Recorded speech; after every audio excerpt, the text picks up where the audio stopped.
Chaque matin, en fait, on a une livraison avec des produits frais et des produits locaux. Là, vous avez carottes, tomates, des pommes bio, en fait. Je ne sais pas si les gens de chez vous mangent à la cantine. On travaille avec les pommes bio locales déjà depuis 2010, donc ça fait 13 ans, avec les pommes bio d'Herbignac. Et puis on se fait livrer en fait par les Saveurs du Verger qui sont situés à côté de la base sous-marine. Donc on essaye, même dans les livraisons, d'être le plus local possible. Le matin, ça fait les concombres.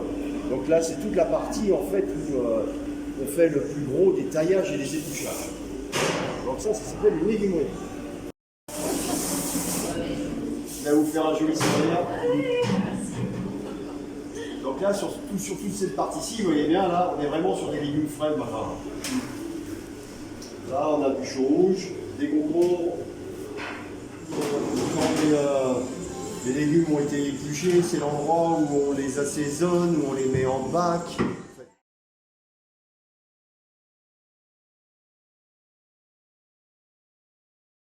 C'est grand, c'est vaste hein, chez nous.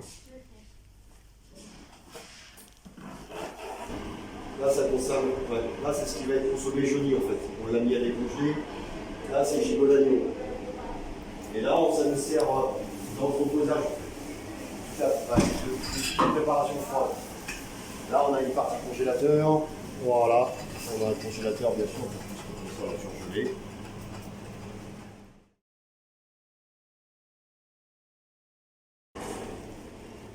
Tout ce frigo de crèmerie, en fait, beurre, lait, fromage.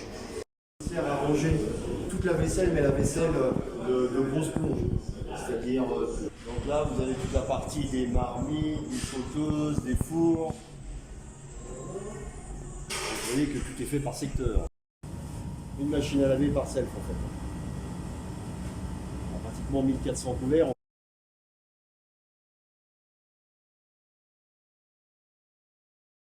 Parler du gaspillage alimentaire, donc là on est, je crois que ça fait 3 ans et demi maintenant que je suis à Aristide Briand. Ça fait 3 ans et demi qu'on voit qu'il y a énormément de déchets et que la plupart de nos déchets sont des déchets alimentaires. Depuis 1 an et demi, on a une obligation légale, c'est de revaloriser nos déchets alimentaires. Donc c'est pour ça que depuis l'année dernière, il y a eu une modification importante au SELF, qui est la mise en place du tri des déchets on va dire, de la borne de tri jusqu'à la valorisation. Avant, on mettait un petit peu tout dans les poubelles communes, donc tout dans les poubelles ménagères, les poubelles noires. Aujourd'hui, on sépare vraiment et il y a une grande importance pour ça, pour l'environnement et pour essayer, pour nous, de maîtriser justement la production de nos déchets. Pour essayer, la meilleure valorisation, c'est de plus les produire. Donc, il faut essayer de supprimer au maximum ces déchets. Donc là, au SELF, on retrouve assez simplement le tri des emballages qui partent après vers la carène, donc poubelle jaune, bac jaune, exactement comme à la maison. Et la différence après avec la maison, c'est les biodéchets. Donc les biodéchets, c'est obligatoire au lycée, ça ne l'est pas encore chez vous, mais ça va le devenir normalement en 2024. C'est-à-dire qu'on ne pourra plus mettre d'aliments à la poubelle. Ça va être interdit. On sera obligé de les mettre dans un processus de valorisation et d'en faire du compost principalement, ou alors de donner à des animaux, enfin de s'en servir, et de plus en tout cas le mettre au brûlage, aux déchets, puisque là, en fait, tout ce qu'on achète, tout ce qui est produit, on va le produire après en cuisine, on va le consommer ou pas, et tout ce qui n'est pas consommé, c'est remis à la poubelle et on repaye nous, et on repollue pour pouvoir retraiter ces déchets. Donc en fait, on pollue à la production, à la transformation, on pollue même encore après quand on jette ces déchets pour pouvoir les traiter. Donc, une triple pollution, on va dire, pour un seul produit, c'est trop. Donc il faut vraiment essayer de lutter contre le gaspillage alimentaire. Et au lycée, il y a beaucoup de progrès à faire, puisqu'on jette beaucoup. Donc là, toutes les semaines, nous, on a un ramassage des déchets alimentaires qu'on a collectés. Et on peut faire maintenant la comparaison, puisqu'on a le poids qui est ramassé chaque semaine avec les autres lycées. Donc c'est ce qu'on fait depuis 3 semaines. Et on s'aperçoit qu'on est en gros entre 90 et 140 grammes d'aliments jetés par repas, par personne. Sur le lycée de Pornic, qui est un lycée un petit peu modèle, on va dire, pour nous, ils sont à moins de 40 grammes. On jette 2 à 3 fois plus de déchets alimentaires que eux. Et tous ces déchets-là, il faut penser qu'ils ont été achetés à l'origine. Donc achetés en local, avec un effort aussi de réduire aussi déjà la consommation et la pollution, parce qu'on va prendre des choses qui sont vraiment locales. Ça a été produit, transformé, donc il y a de la main-d'œuvre, il y a beaucoup de gens qui travaillent avec, et en plus derrière on le jette et on va payer pour le jeter et pour le retransformer. Donc c'est vraiment un gâchis voilà, pour la planète, pour notre porte-monnaie, pour le temps qu'on passe et pour le cuisinier, parce qu'il a fait quand même des bonnes choses à manger, puis une partie finit à la poubelle, c'est quand même dommage. Donc voilà ce que ça.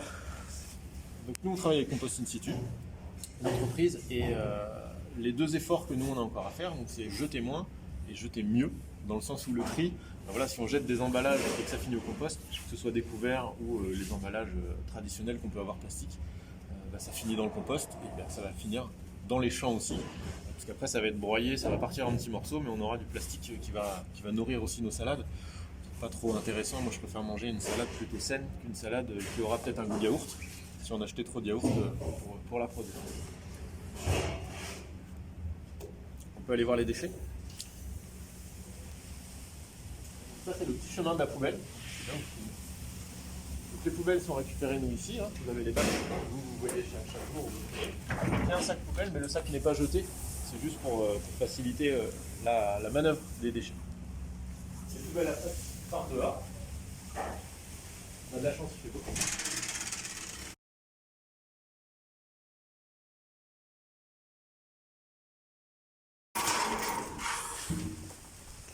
Les conteneurs sont amenés jusqu'au local poubelle ici.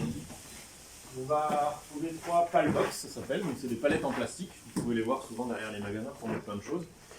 Nous, on y met tout ce que vous mangez pas. Donc là, voilà, là on a une semaine de déchets, parce que c'est ramassé le mercredi, donc là on est mardi, c'est ramassé demain. Et sur les 3, on devra en avoir qui sont quand même bien remplis. Donc les serviettes, ça se décompose bien, même si c'est un peu du cellulose, c'est aucun problème pour passer au compost. Le reste, il faut que ce soit vraiment tous les aliments. À la maison, vous ne pourrez pas tout mettre.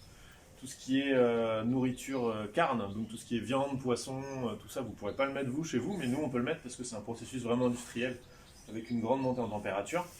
Mais voilà tout ce que ça celui-là évite. Il y a des semaines où on en fait 3. Donc là on voit déjà, je vois un petit truc qui brille. Donc déjà il y a déjà un emballage là-bas qu'on va devoir nous retrier derrière, parce qu'avec le petit râteau, voilà, on remue un peu ce que vous ne mangez pas pour essayer de refaire un tri derrière, puisque c'est pareil. On a une amende s'il y a trop de déchets non compostables qui se retrouvent à l'intérieur. Donc principalement c'est les petits gobelets du dessert bar, il n'y en a plus, donc ça c'est bien. Ou les pots de yaourt, les emballages de fromage, de beurre pour le matin, toutes ces choses-là qui se retrouvent. Donc tout ça, c'est trop. Voilà, je pense que c'est une belle image de se dire que le pain, par exemple, tout ce qui est gaspillé en pain, là, voilà, on peut suivre de jour en jour tout ce qu'on mange, puisqu'il y a énormément de choses qui ne sont pas consommées. Et c'est quand même dommage.